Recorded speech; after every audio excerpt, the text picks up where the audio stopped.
Hi, Fashion Dolls. It is Fierce Female Friday, October 14th, and welcome to an all-new episode of Style by Stevie.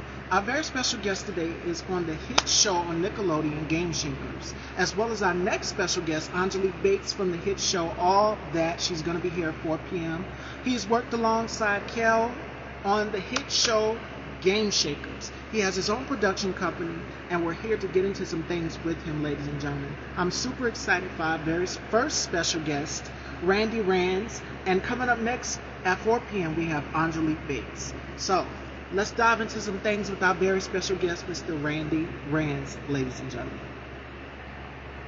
And hey, brother, hey, K-Tooks, I know you guys seen the announcement. Me, K-Tooks, and Jay Evans are going to be going live on and for that 6:30.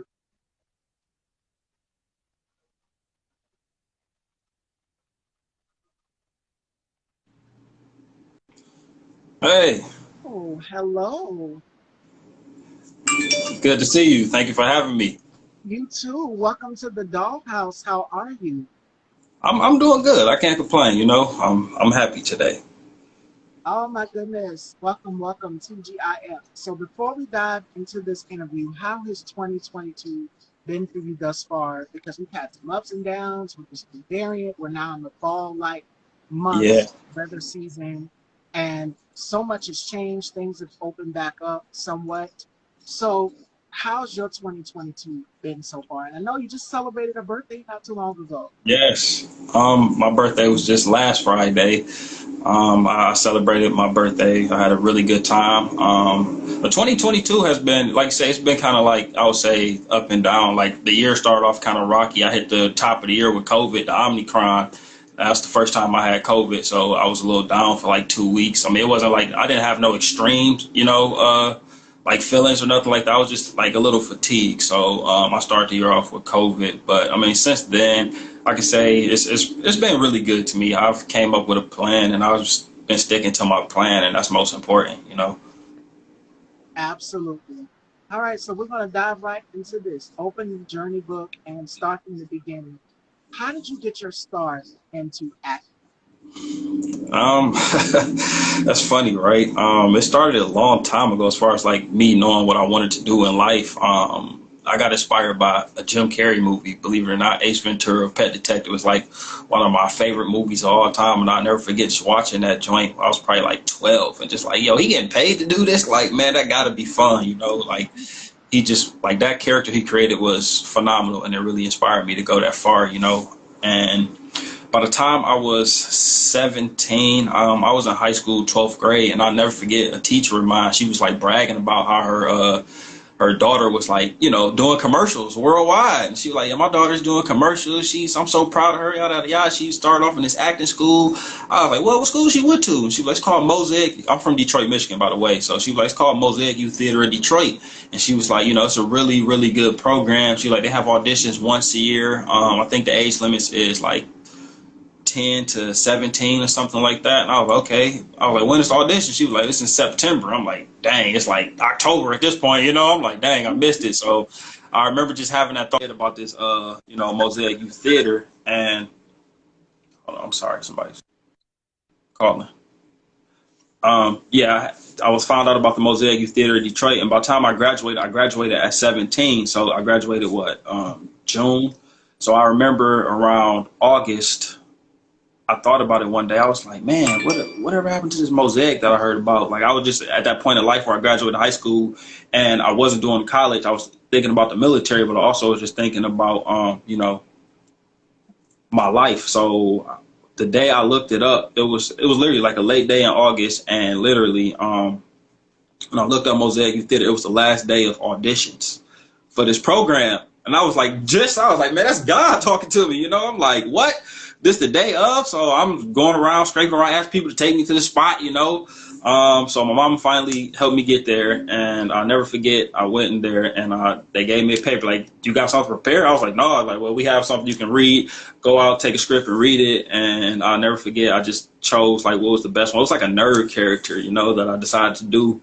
And it was for like, they had two programs. It was the ensemble, which was for like the advanced people, and then it had like, it was called ITP, which is for like the, you know, intermediate beginners and stuff like that. So when I did the audition, you know, I felt good about it. It was my first thing. I just didn't care. I was just excited to do it. You know, I went home. It was like you had to call basically this hotline the next day and hear if your name is called. Now my last name is with a W, Walker. Randy Reigns is my stage name. My real name is Randy Walker. So, you know, when I hear stuff, it's always the last of the list. So I'm like, man, I pray that I get on this list, you know. I'm like, it's down. I'm hearing the, you know, all the letters, and then finally I hear Randy Walker, and I couldn't believe it. But it was for the ensemble, which is the advanced. And I was like, wait, I thought I was going to get in like the beginner. You know what I'm saying? I'm like, I ain't never did this in my life.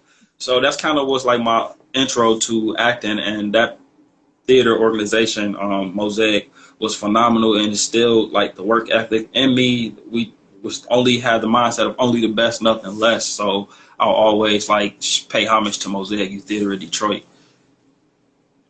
Okay, okay. And fast forward, we're going to fast forward here because with this, your introduction into acting, you now are on the hit show Game Shakers alongside Kel. And our next is so crazy, it's a coincidence because our next special guest, Angelique, has worked alongside Kel on All That. They both grew up in All That era together. So, what was it like getting the role as Two Stains, the rapper, on Game Shakers? That was that was for sure the time of my life, you know, hands down. The crazy thing is, here's a little quick backstory to that. I played the role Two Stains in a Friend web series like probably like 3 years prior to that.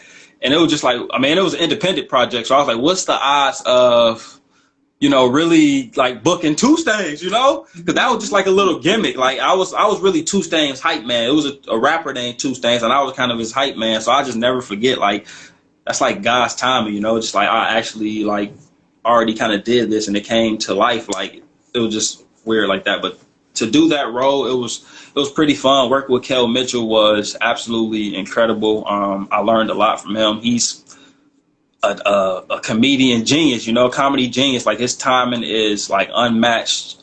And I literally just watched him on set, just being a sponge. You know, I talked to him. He told me a few things about, you know, his life and like people he hang with. I found out he was really close with like Chris Tucker, who also I truly love. And I'm like, oh, you cool with Chris Tucker? I'm like, that's already funny as heck. You know what I'm saying? Like that guy's absolutely funny. So it was just like really getting to know Kel on that set. It was really cool, man. And I had a great time on that show. And it was an amazing experience because you also have your production company as well, too, Randy Rand's Yes. Production. And you have given us this project, and I'm so curious to find out more about it, Stalked. And then you've given us another one as well, too, For the Family. So I'm really Yes. excited to see these projects come out. So tell us, how did you get your production company up and jumping and going?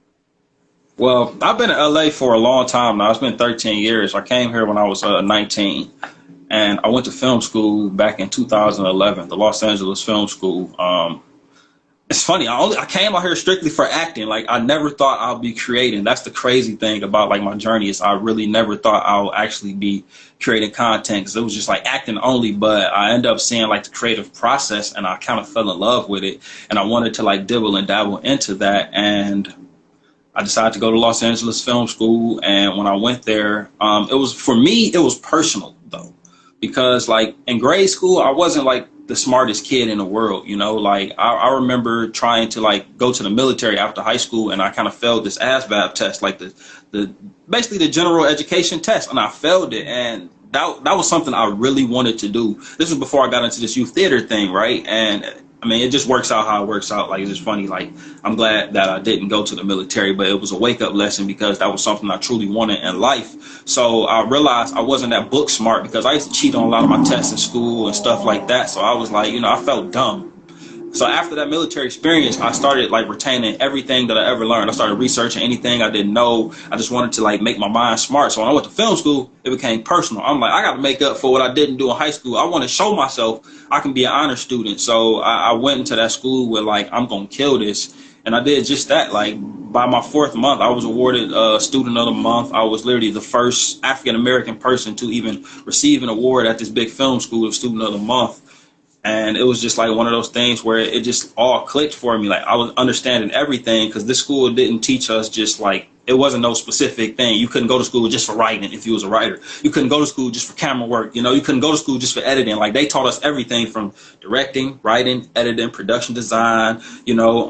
Actually doing a whole entire production while we in school and things like that. So I felt like what I took from it, I was like, this school makes phenomenal directors, is what it does, because anybody that can like do good in this program will be an incredible director, because what a director actually does is know every element of the film. They know every aspect. They know the sound department, they know the lighting department, they know, the grips, the editors, everything. They got a hand in everything. So it's very important as a director to know these things. And I was, a lot of people didn't get that. They was like, well, I want to learn such and such. I want to learn just like strictly on writing. I'm thinking to myself, like, no, this school is grooming us to be directors, but it's something I just can't tell people. You know what I'm saying? It's like you just got to know this or not. So that's something I took from that school. And when I finished the school, I just, well, for one, they was giving us equipment to use for free while we were in school. So I started my own joints. That's my production started by me just basically creating my own content by using the equipment that was gifted to us at the film school. So I was getting lights free, sound free,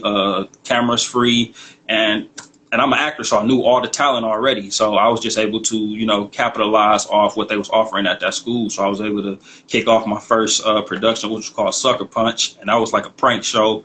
I was pranking my friends, in the industry. It was kind of like my version of punk. I just felt like my version of success. Like, if you're successful in the industry back in the day, it was like, if you were successful, you always get punked on Ashton Kutcher's show. Like, that means you were somebody. Feel me? So I created my own show called Sucker Punch, and I was doing that, and I was generating like a really good buzz from people, and that just like really helped me like generate my pool of talent, and it put me in a realm of really great people. And you're not a one trick pony. Like comedy, you mentioned pranks, and of course the Nickelodeon show, Game Shakers. Comedy seems like it's your genre, but there's a lot of actors out here who are just like, I don't want to be typecast. Like with this Yeah. project, when I see the clip for Stalk, I said, wow, this is him in a completely different element. Like we've never seen him before. And I'm pretty sure any woman who was put in that position was talking to a guy and the guy, ended it with the guy, whatever, and just seeing you in that different element is everything. So for you, was it difficult for you to get into this type of character for this project? Well, in this industry, always like I always came at an approach of how to separate myself from everybody else. And they try to like it is now it's good to get typecast at times because that's something that works for you and you can get paid for that. That's why people do that. But it's like for me, even in my writing process, you know what I'm saying? Like the process that I want to do is like what I'm doing now is I'm dropping like a bunch of short teasers, and from these short teasers you're going to get like family dramas, crime scenes. I'm gonna even get like, as you're seeing, stalker scenes, serial killers. You're going to get witness of crimes, zombie joints. Like I'm just with social media right now, because it's only like 60 seconds that I'm doing the stuff. It's like it's really bringing people into the world of my imagination, because with the social media we can imaginate more so than just like thinking about a budget, because we're on social media now. So now people want to invest in more of the story. But now what y'all going to fall into the trap of, y'all just going to be dying to see the shit that I post daily, of my stories that I put out. Wait a minute, we lost Randy.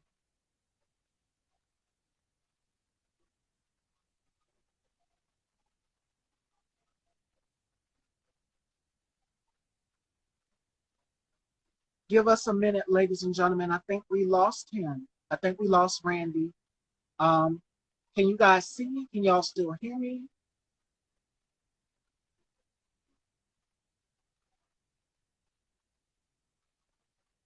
Okay, so give it a few minutes and I'm gonna add Randy back. So you guys just stay tuned, hang tight.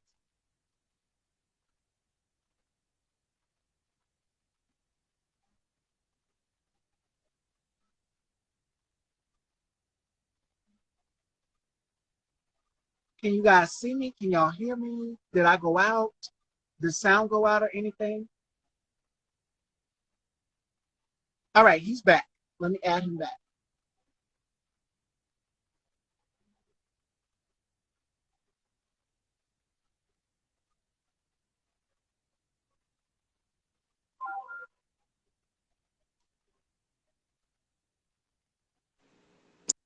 Yeah, I'm not sure what just happened. Yeah, that was very crazy because I'm like, what happened? And he froze up on me. But you were saying about the shorts and everything. Yeah, so I was just saying basically, in my world, what I'm trying to do is show that we can do it all. You feel me? Like when I watch TV, one thing I dream of is like we need more of this. Like I watch all these shows on TV, and it's like it's not a lot of us. Like I mean, it's shows of us coming up more now, but it's like all right. You watch kid shows. All the kid shows are predominantly white people. You know, I'm like, we need more of our black kids on the payroll. You know, we need more scary. I was watching Michael Myers today. I'm like, it was a white family. I'm like, we need a killer that's a black movie. You know what I'm saying? Like, we need these in the black community, and we don't have these. You know, it's like, why we can't have a black Michael Myers, a black Jason, some type of, you know, like we need to create these movies as black people that's going to like generate more money for years to come. Because you see, they still respectfully, Hollywood is making the same money off these same characters. You know what I'm saying? How many years of Michael Myers? He's still alive? Like, we need to create that as black people to where we can have that longevity because we relying on them solely to, like, you know what I'm saying, give us work. So when I create my content, it's just like using the imagination if like with no budget in mind.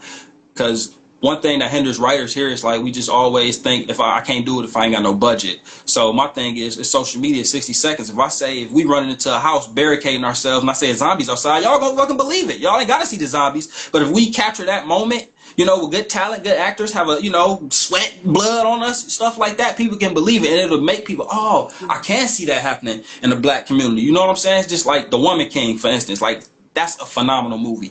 That's something that I've been dreaming about for years. We need more of those. We need about 6, 7 more of those this year. You know what I'm saying? Like, don't let it just be one. Like, we need to flood the game with this type of content, you know, because we need to be seen in that light. And I really always emphasize, like, just like trying to get us in a different light because they keep us to these like same stories, like these slave stories. We are more than slaves. You feel me? Like I don't really like slave movies. As a young man, I get angry when I watch them. Yes, it's important to learn, but what makes me even more angry is we got history before that.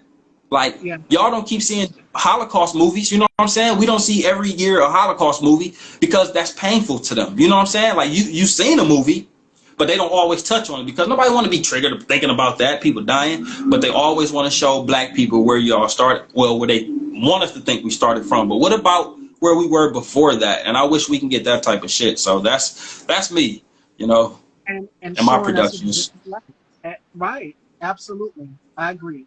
My fraternal says black people aren't going to stick around long enough to get. Yeah, that's Man, correct. And these type of projects. So create your own lane, create your own arenas, so that the next up and coming generation of black creators, and we're seeing that shift. We're seeing that shift for up and coming black creators and producers and directors that are now creating their own content and and you know looking at the influence of the Michael Myers and so forth and so on, their way. yes. So we'll get that to that point eventually. You know, I love people like one of my favorite people is Tyler Perry just because I love what he's doing in the industry. Like one of my biggest goals is to create my own studio at some point and be able to help produce the next, you know, generation of greatness. But I actually love what Tyler Perry doing, even though a lot of people like give him a hard time. I'm like, I respect what he's doing though, because I mean, we had a lot of successful black filmmakers that didn't even think about making a studio. That I feel like Hollywood is a lot of think about themselves only. It's like, no, think about the future. That's where I be at. And I'm like, what Tyler Perry is doing, I love. He got his own shows. Like he just, I mean, he's taking movies from networks, you know what I'm saying, and doing it into his own studio. I love that. So that's like one of my biggest influencers. I'm not gonna say like he's my favorite like creator, but like as far as what he's doing in the industry, I truly respect what that man is doing. So kudos to him, 100%. He has his own studio. I don't know that many uh, black film directors and creators who have their own studios and Man, their own like. well, some of these people get swept under the rug though, 'cause like Bentley Evans. I don't know if you're familiar with Bentley Evans, but Yeah, he got his own studio called Harvest Studios in the Valley. Now it's smaller, but it's still. I'm like, he got Bounce TV. That's his. He don't get the recognition he deserves. I'm like, bro, Bentley is. he's kind of doing the Tyler Perry thing, but it's just not getting in the limelight, you know. And it's I mean, he got his Bounce TV. I do love that, and they starting to get better quality shows on there. But I'm like, as black people, we need to start gravitating, start honoring these channels. You know what I'm saying? Versus let's try to get our joint on ABC, NBC. Like, no, let's flood. I love what BET is doing now. Let's flood BET. You know, let's flood Bounce. Like, let's get our shit. So we ain't gotta, you know, we look too much into being accepted by other people, like the award shows. Like, we need to have our own award shows. You feel me? Like, I'm deep with it. You know what I'm saying? Like, that's always been me. Like, and people don't like me for that because I'm deep with mine, and they don't like people that speak their mind sometimes. You know, it's like, just shut up and get paid. Like, I'm kind of vocal. I made that face in those eyes because I kind of talked to my fraternal about this, and so many people have heard me say things like this similar on the show. Yes, these outlets, like it's great to have these outlets like the Academy and so many others. But let's be realistic here. You'll see every once in a while, every blue moon, you see one black actor or actress be nominated Absolutely. for these categories out here. And there's amazing producers and directors like Issa Rae, Ava DuVernay, Absolutely. Jordan Peele, and so many others that are out here. Black film directors. Ryan Coogler. Yes, Ryan Coogler, Black Panther, who are not getting the recognition that they so gratefully deserve. So we're creating these outlets. Thank God for the Image Awards, the NAACP Image Awards, and the BET Awards. BET is definitely changed. It's not the way that it used to be. Yeah, it's way better now. Like, yeah, it's definitely different, and a lot of people love. There's some controversy surrounding that, but I'm just like, okay, people want that feeling back. They want that nostalgia. They want that feeling of what BET used to be. Like, BET used to produce their own films and projects, and it went straight to DVD and everything. And it's just like it's completely different now with shows like The Family Business and it's so good now, right? Yes, BET Plus. That's because, you know what, somebody like Robbie Reed got hands in, you know, the creative process at BET, and Robbie Reed is a legend in this industry, and kind of, I mean, it took us. She's been there about 10 years now, but I'm like, from when she got there till now, I'd have seen a completely different switch, you know. So yeah, we headed to that right direction. And I see the change. So when it comes to these award shows and stuff, yes, I do coverage, fashion coverage and stuff like that for it. But it's great and historical. Like, Shirley Ralph is the second Black woman to win an Emmy Award, if I'm not mistaken, for a comedy series, and the first was Jackie Harry. So we're getting there slowly but surely. We're seeing the progression, but we still have a lot more work to do. We had a cartoon, Tom and Jerry, which was created by a Black man, but a white stole it and changed the name. See? And to answer that comment right there that my fraternal just posted, is that it's happened so many times where I never knew that about Tom and Jerry. And I never knew it too. That's the first. So thank you for that, fraternal. When we create our avenues, you have some that are non-Black who come and steal our ideas that we have created and worked so hard to build up from the ground up. And they never give us credit for it. And it's a shame. It's a shame for us as POCs, content creators, actors, directors, producers of color, that we do not get the credit that we so gratefully deserve. And every now and again, you'll see maybe one or two Black producers or directors that will win awards for their work.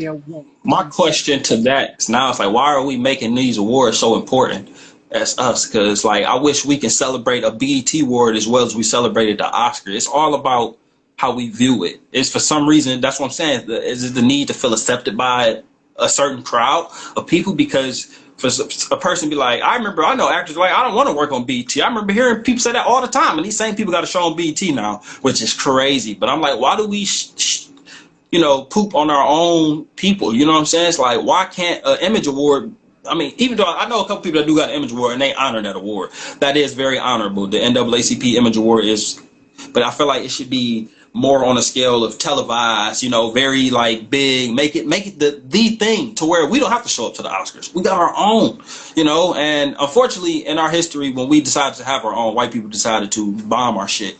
So I get it. It's kind of scary times, like to get our own and really celebrate it, because through history, clearly we have been terrorized for trying to have our own. Exactly. Exactly. And it seems like we're moving backwards instead of forward, but we're moving forward slowly but surely. And I have faith it's going to change. We just got to continue to speak up and be vocal about it. I haven't really been vocal about it like that, but I do sit back and observe and watch. And I'm like, nah, I can't just sit back and allow my people to not get credit where it's great. I want to speak out on this. It's the only thing we made there's only deal we made unless we win over what, yeah. And what what makes me so upset is that you'll have in, let's say, for example, best supporting actress category, you might have a Reese Witherspoon, you might have a Nicole Kidman, and let's just put in Taraji P. Henson.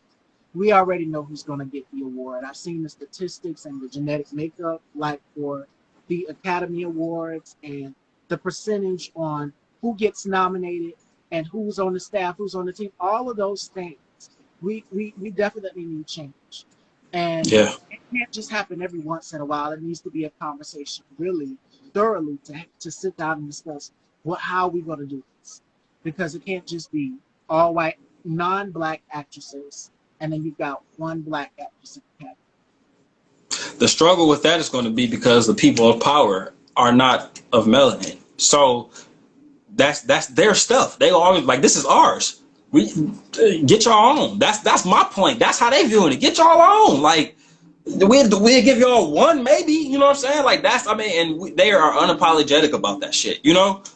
But we'll fight for our rights. Like, man, get your own. Like let's get our own. I'm huge on that. Like, I don't know. It just, yeah. Yeah, we got a lot of work to do with that, and it's not just going to start there. It's going to start everywhere, making sure that we be vocal and continue to create, because there's so many up and coming directors and producers out here that are producing their own content, their own shows, and they're going straight to Tubi. And you would have thought they would have been something straight from BET Plus or some other network, Showtime or wherever. Like, it's just as good. So we have to start supporting our own when it comes to black content, black film directors, black Yeah, producers. All of that is so much. It takes work. I agree. All right, so we're gonna get on to a lighter note because we needed to talk about this. So for you, how do you find the balance with producing your films, your projects, which came out stellar because Stalker looks like something I would have watched in either Lifetime or BET Plus. So how do you find that balance and come up with the inspiration for your characters and everything with creating your projects? So I probably watch a movie nowadays. I just watch a movie, think it would see a good scene. Like I like to create something like that, or just the concept. Like I feel like, I mean, just watching content pretty much what gives me ideas. Sometimes again, it's like it's so much. Well, I ain't gonna say so much, but all these things that I'm putting out, it's like all these roles are available to us as actors. So I'm just showing like a collaborative of me and my friend actors that I think are really good, and we just gonna be playing these different roles for our reels and stuff like that. But I love watching like different shows like CSI, NCIS, and stuff like that. Like I don't think I put out my interrogation scenes yet, but I love like scenes like interrogation, just like crime dramas or things like that. But it's just really just watching these shows that's coming out, and just like, all right, how can we do this, or how can I do this in my way and make it my voice? Um,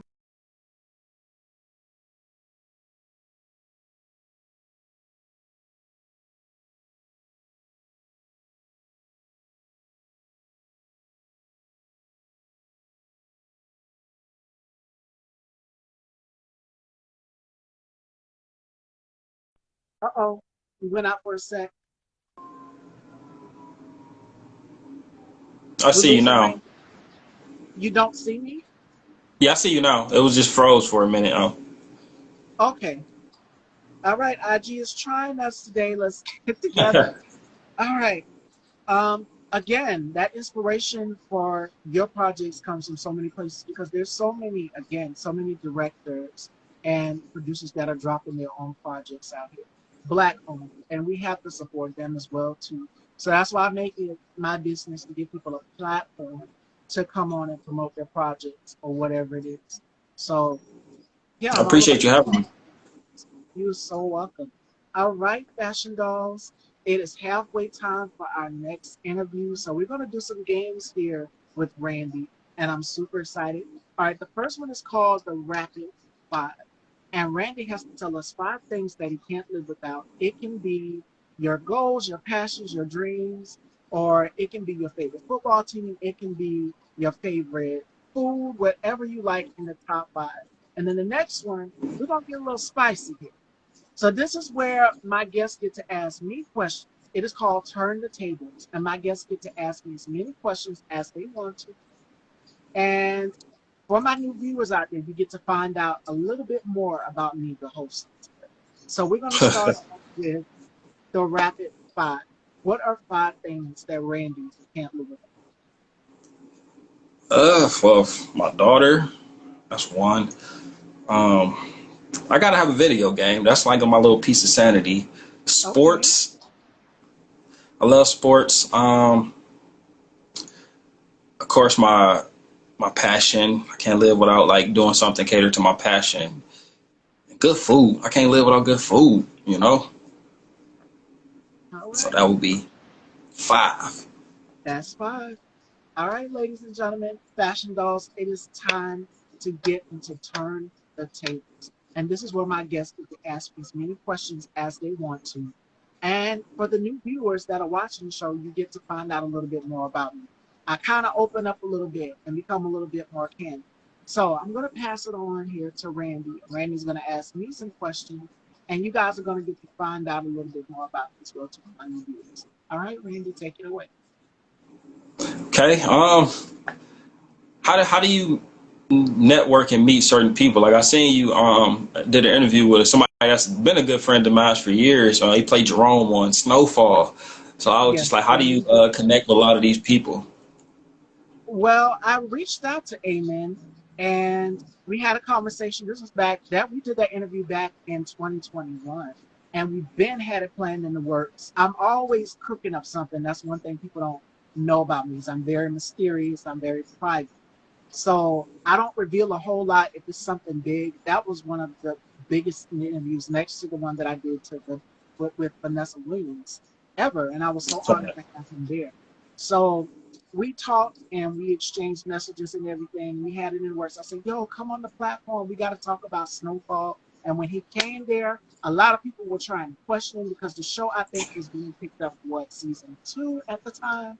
And a lot of people wanted to know. So as soon as he hit the live and he came on, everybody instantly started asking questions about Snowfall and so much more. I had a good time when we did that interview, and he's so down to earth. And come to find out, he has family that's in South Carolina because that's where I'm from.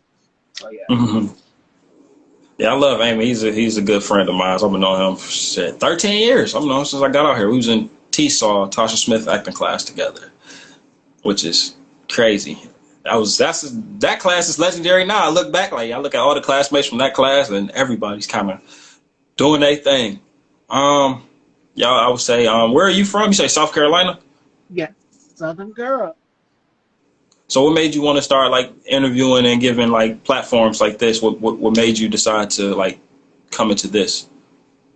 Well, I knew I always had something where I wanted to host a talk show at a younger age because we always pick up and discover certain things about ourselves at a young age. And for me, it would have been like, what, 10 years old? I tell the story all the time, line up the hair boxes, the relaxer boxes, because another thing people know about me is I'm also licensed to do hair as well. And the women in my family would use the relaxers. It would be cream of nature, dark love, everything. And I'll be like, I'm going to be one of those girls on that box. If not one of those girls on that box, I'm going to be interviewing one of those girls on that box. So I would grab the little pill crusher, at the pharmacy, It would have the pill crusher, and that would be my microphone, and I would be interviewing the girl on the boxes. Some people would line up their dolls and teddy bears, but that was me. I said, you know what? I want to be a cover girl. I want to be, you know, a beauty model of some sort, and I want to host a talk show. So from there, fast forward in my high school years, I said, okay, I love fashion. I love entertainment. I just love the black arts of black production, black, all black, everything. So just randomly, Style by Stevie came to me, and that's how the show came to be what it is. And my oh my, it has so many changes throughout the years. So yeah. Were you nervous to interview Vanessa Williams? That for me was nerve wracking because here is Miss America that I'm looking at, and she came on fresh face, no makeup, beautiful as ever, and with her crystal blue eyes, she said, "Hey, how you doing?" I said, "Oh my God." I I said, watched "Boy, it too.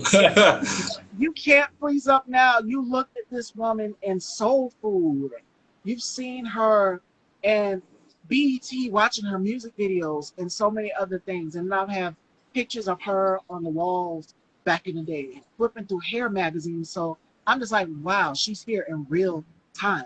So she's so down to earth. And it was an amazing interview. But I was nervous. And then as we talked, I'm just like, hey, girl, you know,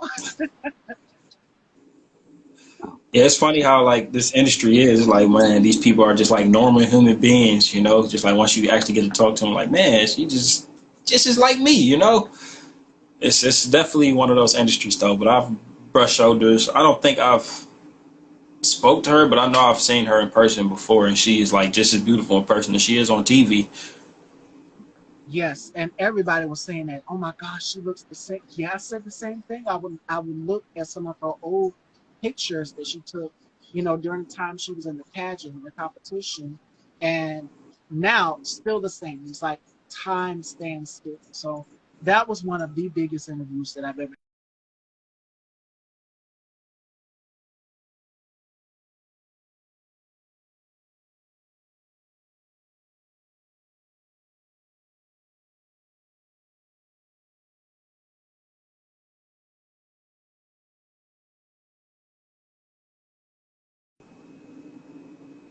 Fashion dolls. We paused for a second. I was saying those three, the ones that I just named with Vanessa and Tommy Davis and Eamon, are three of the I biggest saw the interviews. Tommy Davis one too. Yeah, I did see that. I He's funny. Yes, I literally had to try to keep a straight face because I always try to be professional, and sometimes my face will say certain things, and people will catch on to it and laugh at it. So I talked to my mom on the phone before we did that interview, and I said, "Mama, I pray he does not break out into one of his living color characters." And in that interview, he did instantly, and I cracked. I couldn't contain myself. Yeah, I love Tommy. You know what? He did a stand up comedy almost like it's been like 11 years ago, something like that. It was the Cedric Entertainer joint, the Shaquille O'Neal. And I never knew Tommy Davidson was funny at stand up, but he is like top tier. Like his sound effects, like he funny as hell. Tell stories. I can listen to him tell a story all day. Yes, and we had a good time in that interview. But he also, I appreciate one thing about him, and that's that candidates that he gave us as well too. A lot of people didn't know. There were certain things he didn't know. So yeah. Oh yeah, that's kind of everything I had to ask. All right, fashion dolls. Well, that concludes our turn the table segment.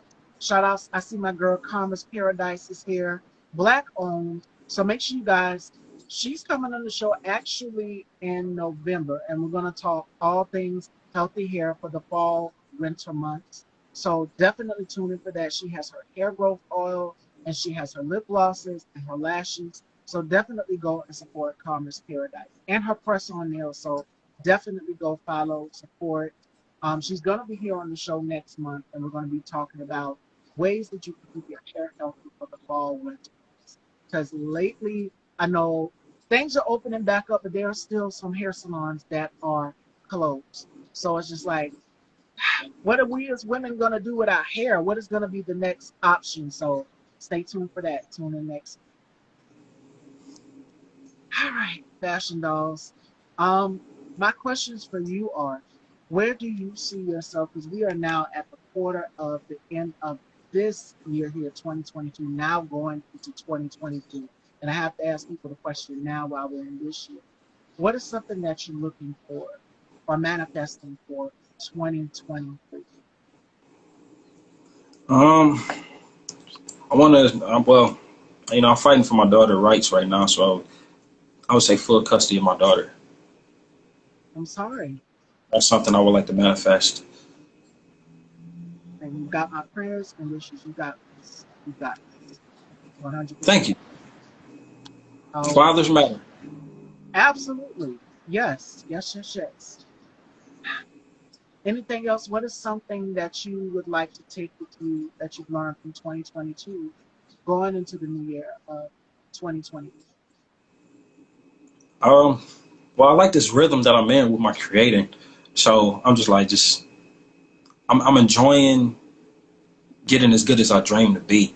So just keeping enjoying my journey. That's one thing I want to take into 2023 because right now all I'm really doing is literally just enjoying my journey right now. Like I've been out here 13 years, so I would say my first 10 was very pressured, on myself. And now, somebody told me years ago, like, man, enjoy the journey. But I truly understand that now as I watch these shows and I watch movies and I'm like, yo, motherfuckers are really good. I'm like, I got to get as good as I dream to be before people take that chance on me. And I'm like, I'm bookable, but like, I want to be life changing. You know what I'm saying? To some network, some studio. So you got to like lock in and enjoy this journey, but also just get as good as I dream to be. And that you are from your projects that we've seen. Our participation vibe is so dope. And I be Oh, just thank you, man. yes, your vibe is everything, and the audience loves you. It's pretty good to have you here. And I was kind of reluctant and nervous because I'm like, okay, is he going to be anything like his character? But no, the complete opposite, the total complete opposite. That's hilarious. Okay, fashion dolls, do we have any questions for Randy before we wrap up? Coming up next, she was on the hit 90s show.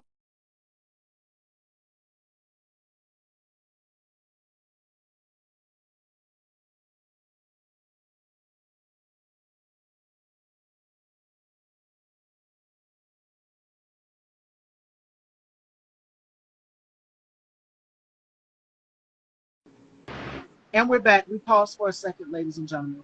From the hit 90s, hit 90s show, all that Angelique Bates will be here at 4 p.m. And we're about to conclude this interview with our very, very, very special guest, Randy. So, my last question for you is what advice would you give to anybody who's looking to get their feet wet in the scene of production and filmmaking? um, Trust us, be patient, but understand this industry is really about adjusting. Like, so when I say adjustments, you can plan something to the T and it ain't gonna happen nothing like you planned it. So just understand, like, so if you looking to be a writer, producer, director, let's say you got this perfect idea of who you want to be in your movie. Well, 9 times out of 10, if you got, let's say it's a cast of 6 and you got the perfect 6 in mind and you know them, chances are you probably only gonna get 2 of them.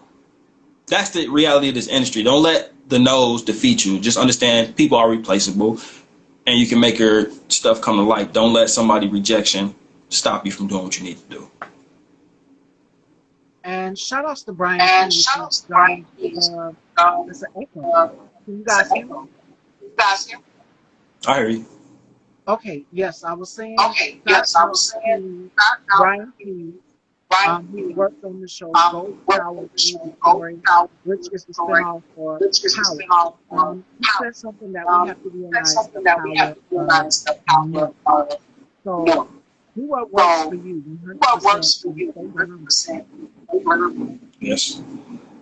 That's important. The power of no, yes. Because everything is not for everybody. And that's one thing I like. I don't attach myself to just any project.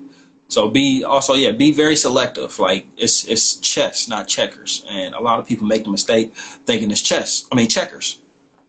because we're going to rush it and for the sake of our ego or financial purposes. It's like, well, take out the financial. Why do you want to do this in the industry? And have that reason. 100%. 100%. 100%. All right. All right. This concludes our interview with Randy. It was such a pleasure having you here. Let everyone know where they can follow you and check out your project. You can follow me on Instagram, Randy Rands 44. Also have my production page, Randy Rands Productions, on Instagram as well. And I'm literally gearing up to pump out a lot of content. I have about, right now, I have 15 films that's ready to be released, and the goal is 100 though. I'm coming for 100. So I started pumping out little by little, but I'm gearing up to do a heavy push. So stay tuned, Randy Rands Productions. That's where you're gonna see all my work. All right, Fashion Balls. Follow. It was such a pleasure having you here. I would love to have you again in the future. Absolutely. Let me know. Definitely. Definitely. All right, ladies and gentlemen, come back next. I'm Felipe.